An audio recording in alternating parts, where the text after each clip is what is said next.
Hello guys, welcome back. Guys, so next question is what is the race condition. जो हमने ये term कई बार सुन ली already threads में, अगर आप ये सीरीज देख रहे हो थ्रेड्स की।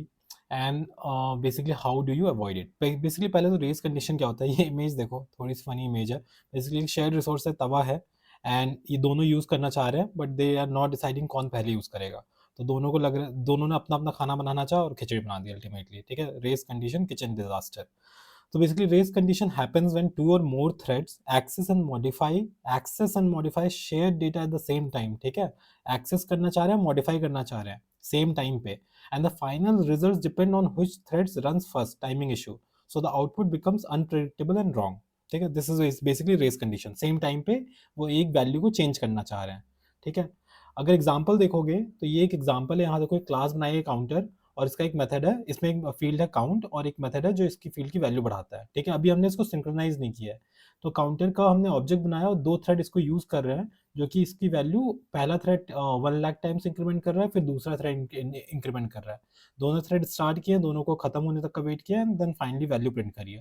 तो इसकी वैल्यू होनी क्या चाहिए? सी, दोनों सिंक्रोनाइज नहीं है, तो इस केस में क्या होगा, रैंडम वैल्यूज प्रिंट होंगी। ठीक है, 15,000, 17,000, कुछ रैंडम। एक्सपेक्टेड 2 लाख है, लेकिन रैंडम वैल्यू प्रिंट हो रही है क्योंकि सिंक्रोनाइज नहीं है। ठीक है, ये प्रोग्राम एक बार हम करके भी देखते हैं। ठीक है, जल्दी से इंटेलिजेंट पे चलते हैं हम लोग।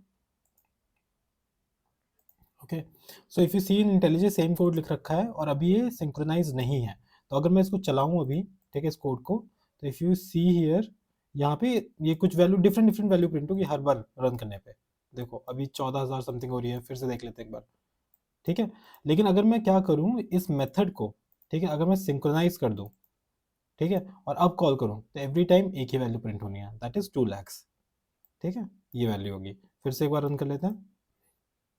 ठीक है, सो बेसिकली रेस कंडीशन हो रही है इनके बीच में, लेकिन अगर सिंक्रोनाइज कर देते तो एक एक करके वो एक्सेस करेंगे इस पर्टिकुलर मेथड को। तो how to avoid race condition, पहला तो है यूज सिंक्रोनाइज्ड, जो हमने अभी करके दिखा दिया। ठीक है, मोस्ट कॉमन है, only one thread can increment at a time. दूसरा तरीका है कि use atomic integer best for counters. यहाँ पे जो काउंट हमने डिफाइन किया ना वेरिएबल, इसको एज एटॉमिक इंटीजर डिफाइन कर दो, तो ये थ्रेड सेफ होता है, फास्टर होता है than synchronize for simple counters. ठीक है, तीसरा यूज लॉग एडवांस कंट्रोल।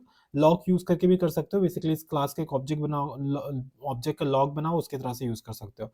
तो reentrant lock when you want try lock, fairness, time out etcetera, मतलब लॉग से सॉल्व हो जाएगा। समरी देखिए, race condition occurs when multiple threads update share data simultaneously, causing unpredictable results. ठीक है, it can be avoided using synchronization, logs, or atomic variables like atomic integer. So guys, this is it for this question. Let's move on to next one.